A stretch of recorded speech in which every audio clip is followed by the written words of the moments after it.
मैंने 9 साल बाद अपनी माँ को देखा और मैं उनकी गोद में सिर रख कर सो गई। मैं आखिरकार बच निकलने में कामयाब हो गई। मैं बहुत खुश हूँ। बस सोचती हूँ कि काश पापा भी होते। मैं जब वापस आई तो मैं उन्हें तलाश रही थी, लेकिन मुझे वो नहीं मिले। ऐसा 16 वर्षीय पूजा का कहना है, जिन्हें मुंबई की गुमशुदा बच्चियों की लिस्ट में गुमशुदा नंबर 166 नाम दिया गया था। साल 2013 में पूजा नाम की एक लड़की को स्कूल जाते समय एक शख्स ने आइसक्रीम का लालच देकर अगवा कर लिया था। तब वो महज 7 साल की थी और अब 2022 में, यानी कि अब के समय में, वो पूरे 9 साल बाद अपने घर वापस लौटी हैं, जिसके बाद वो और उसके पूरा परिवार बेहद ही खुश है। आखिरकार पूरे 9 साल बाद पूजा अपने घर कैसे वापस लौटी, जानने के लिए पूरी वीडियो एंड तक देखिए। दरअसल मुंबई के अंधेरी उपनगर में रहने वाली पूजा गौड़ का साल 2013 में अपहरण हो गया था। उस वक्त पूजा की उम्र सिर्फ 7 साल की थी। वो पहली कक्षा में पढ़ रही थी। 2013 में 22 जनवरी को पूजा स्कूल जा रही थी कि उसे एक शख्स ने आइसक्रीम का लालच देकर अगवा कर लिया। इसके 9 साल बाद इस महीने की शुरुआत में पूजा की मां अपने और 2 भाइयों से मुलाकात हुई है। 7 महीने पहले फरवरी 2022 तक पूजा गौड़ अपना अपहरण करने वालों के साथ रह रही थी। वो मुंबई के समृद्ध इलाके पश्चिमी उपनगर में एक बच्चे की देखरेख करने का काम कर रही थी। यहाँ उनकी मुलाकात 35 वर्षीय महिला प्रमिला देवेंद्र से हुई, जो इसी घर में काम किया करती थी। यहीं काम करते हुए दोनों के बीच दोस्ती हो गई, लेकिन प्रमिला अक्सर पूजा को रोता हुआ देखती थी और उनका चेहरा उतरा हुआ रहता था। प्रमिला देवेंद्र कहती हैं, मैंने सोचा कि उनके घर की स्थिति ठीक नहीं होगी और शायद उनकी अपने माता पिता से जमती नहीं होगी, तो मैं हमेशा उससे पूछा करती थी कि तुम लगातार रोती क्यों रहती हो, क्या हुआ है तुम्हें। उसने बताया कि उसके घर वाले उसे प्रताड़ित करते हैं। मैंने सोचा कि उसके घर का माहौल ठीक नहीं होगा, लेकिन इस घटना के 7 महीने बाद 2 अगस्त को पूजा ने हिम्मत करके प्रमिला को सब कुछ बता दिया। पूजा कहती हैं, मैंने प्रमिला दीदी को सब कुछ बता दिया कि मैं जिन लोगों के साथ रह रही हूँ वो मेरे असली माता पिता नहीं हैं। उन्होंने मुझे बचपन में अगवा कर लिया था। जब मैं अपने स्कूल जा रही थी, मैंने अपना नाम यूट्यूब पर खोजा, जिससे मुझे इस खबर से जुड़े कुछ वीडियोस मिले। मुझे तलाश करने के लिए पोस्टर छपवाए गए थे। इन पोस्टर में मोबाइल नंबर लिखे थे। पूजा की परेशानी का असल कारण जानकर प्रमिला हैरान हो गई। तब उन्होंने पूजा की मदद करने के बारे में सोचा। प्रमिला कहती हैं, मैंने ये वीडियो अपने मोहल्ले में रहने वाली एक लड़की को भेजा। उसने गूगल पर जाकर पूरी जानकारी निकालकर मुझे 3-4 फ़ोन नंबर भेजे, जिसके बाद हमारी बात रफ़ीक नाम के शख्स से हुई। ये कहानी किसी फिल्मी किडनैपिंग से कम नहीं है। दरअसल पूजा का पूरा परिवार मुंबई के अंधेरी की झुग्गी बस्ती में रहता है और रफ़ीक उनके पड़ोसी हैं।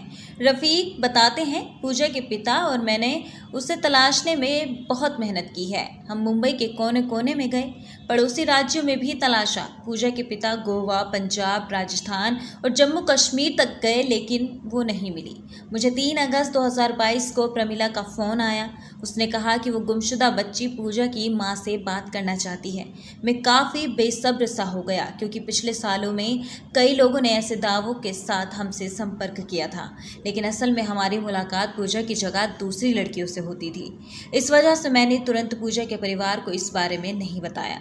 मैंने प्रमिला से कहा कि वो अगले दिन वीडियो कॉल करे। इसके बाद 4 अगस्त 2022 की सुबह पूजा काम पर पहुंची तो प्रमिला ने उन्हें बताया, हमें आपकी मां को वीडियो कॉल करनी है। इसके बाद प्रमिला ने लगभग 10 बजे रफ़ीक को वीडियो कॉल किया। रफ़ीक बताते हैं, जैसे ही मेरे पास वीडियो कॉल आया, मैं भागते हुए पूजा की मां के पास पहुंचा। मैंने कॉल उठाते हुए पूजा की मां को बताया कि पूजा नाम की एक लड़की का फ़ोन आया है। पूजा की मां पूनम गौड़ बताती हैं, मुझे समझ नहीं आया कि क्या करूं, क्या ना करूं। मैं डर सी गई थी। मुझे समझ ही नहीं आया कि मैं रोऊं या हंसूं। पूजा नाम वाली ये लड़की दावा कर रही थी कि वो मेरी ही बेटी है। हमने भी ये वीडियो कॉल देखी, जिसमें 7 साल की उम्र में गुमशुदा होने वाली पूजा इतने सालों बाद अपनी माँ को देखा था। अब वो छोटी बच्ची नहीं थी। वो अपनी माँ से बात करते हुए रोने लगी। पूनम गौड़ भी अपनी बेटी को देखने के बाद अपने आंसू नहीं रोक पाई। इस वीडियो कॉल के बाद एक तय जगह पर मिलने की बात हुई। प्रमिला ने पूजा की उनकी मां से मुलाकात करवाने के लिए अपने दोस्तों और रिश्तेदारों को भी बुला लिया।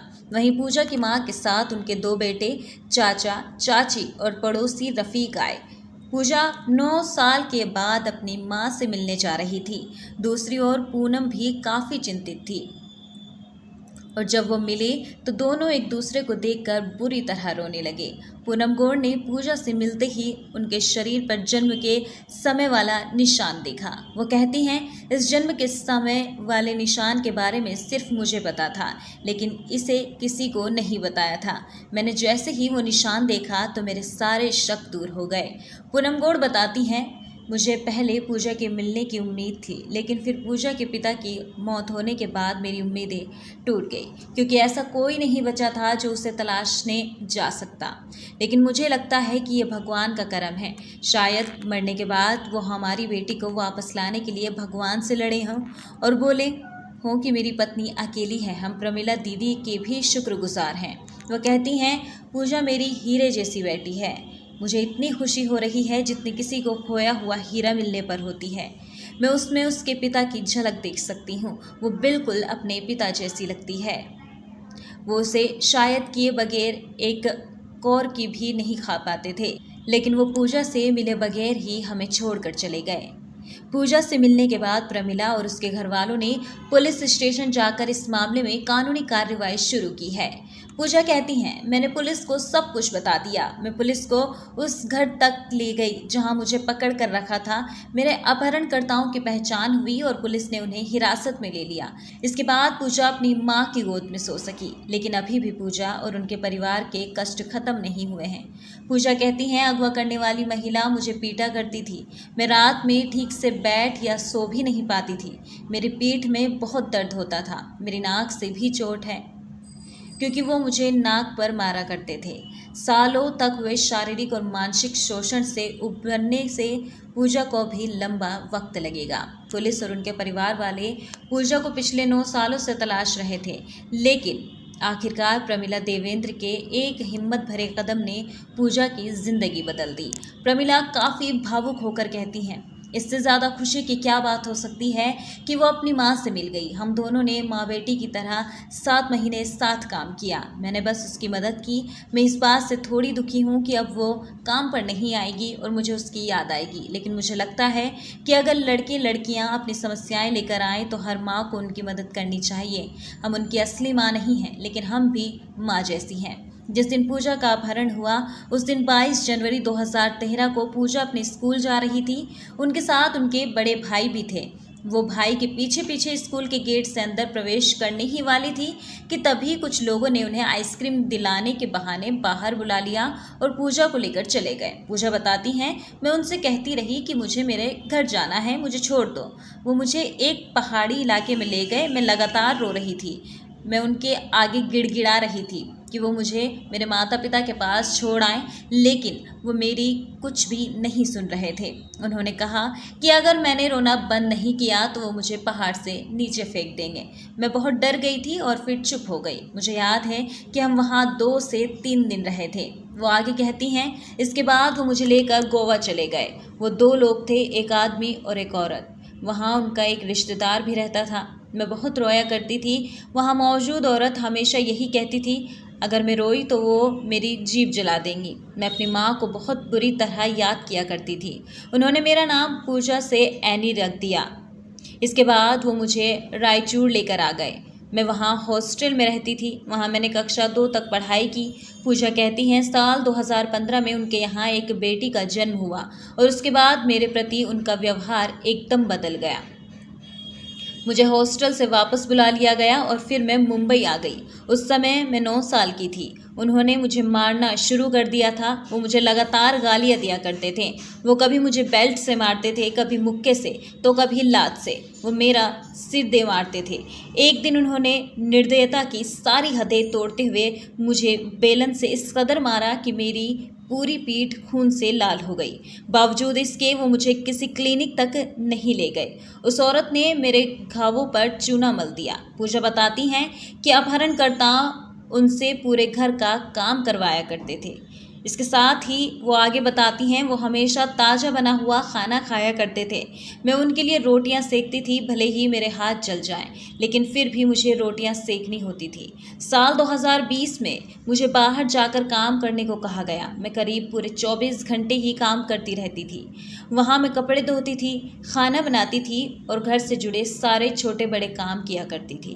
कुछ समय बाद मैंने वो काम छोड़ दिया। इसके बाद मैंने 12 घंटे वाली नौकरी कर ली। मुझे ये सब काम करके जो भी पगार मिलती थी वो मुझसे पूरी की पूरी ले ली जाती थी। मेरे पास 1 रुपया भी नहीं होता था। उस समय पूजा की उम्र सिर्फ 7 साल थी। पूजा बताती हैं कि कोई ना कोई हमेशा उनके साथ होता था और शुरुआत में उन्हें बाहर जाने की इजाज़त भी नहीं थी। पूजा कहती हैं, एक दिन जब सभी सो रहे थे तो मैंने फ़ोन लेकर अपना नाम टाइप किया। तब मेरे बचपन की बहुत सारी फ़ोटो और ख़बरें दिखने लगी। तब मैंने सही समय पर किसी से मदद लेने और यहाँ से निकलने का फ़ैसला किया। डीएन नगर पुलिस ने अपहरणकर्ताओं हैरी और सोनी डिसूजा के खिलाफ मामला दर्ज कर लिया है। वरिष्ठ पुलिस अधीक्षक मिलिंद कुर्दे बताते हैं कि अपहरण, धमकी, शारीरिक हिंसा और बाल श्रम सहित कई धाराओं के तहत मामला दर्ज किया गया है। पुलिस ने हैरी डिसूजा को गिरफ्तार कर लिया है, लेकिन पूजा का परिवार चाहता है कि सोनी डिसूजा को भी गिरफ्तार किया जाए, जो पूजा को मारा पीटा करती थी। पुलिस ने पूजा का बयान दर्ज कर लिया है, लेकिन बयान की जांच के लिए उन्हें कई बार पुलिस थाने भी बुलाया जाता है। पूजा अपनी मां और 2 भाइयों के साथ मुंबई उपनगर में 10x10 के एक कमरे में रहती हैं। ये एक स्लम इलाका है। उनके पिता की कैंसर के चलते 4 महीने पहले ही मौत हो गई। पूजा लौटने के बाद से अपने पिता को याद कर रही हैं। उन्होंने आखिरी बार 7 साल की उम्र में अपने पिता को देखा था। पूजा कहती हैं, पापा को उनके साथ होना चाहिए था। मैंने सोचा था कि मैं उनसे मिलूंगी। उनके ना होने का मुझे बहुत दुख है। फिलहाल पूजा के लिए अपने इलाके की कई चीज़ें नई हैं। बचपन में उन्हें जानने वाले कई लोग मिलने आ रहे थे। जब से पूजा लौटी हैं तो उनके परिवार ने छोले बेचने वाली अपनी स्टॉल नहीं लगाई है। उनकी आर्थिक स्थिति ऐसी है कि अगर वो आज काम नहीं करते तो कल उनके पास खाने के लिए कुछ भी नहीं होगा। ऐसे में पूजा खुद छोले बेचने निकल पड़ी। पहले पूजा के पिता संतोष रेलवे स्टेशन के पास छोले बेचा करते थे। उनकी मौत के बाद पूजा की मां ने ये काम संभाला। परिवार का खर्च इसी तरह से होने वाली आय से चलता था। पूजा मानती हैं कि उन्हें भी काम करके परिवार की मदद करनी चाहिए। वो पहले ही दूसरी जगह पर काम का और बच्चों को संभालने का काम कर रही थी, लेकिन वो नाबालिग हैं और उन्हें काम करने की इजाज़त नहीं है। पूजा अधिकतर समय अपनी माँ के साथ गुजारती हैं। उनकी माँ पूजा के लिए बहुत कुछ करना चाहती हैं। पूजा अपनी माँ के साथ घर के कामों में मदद करती है।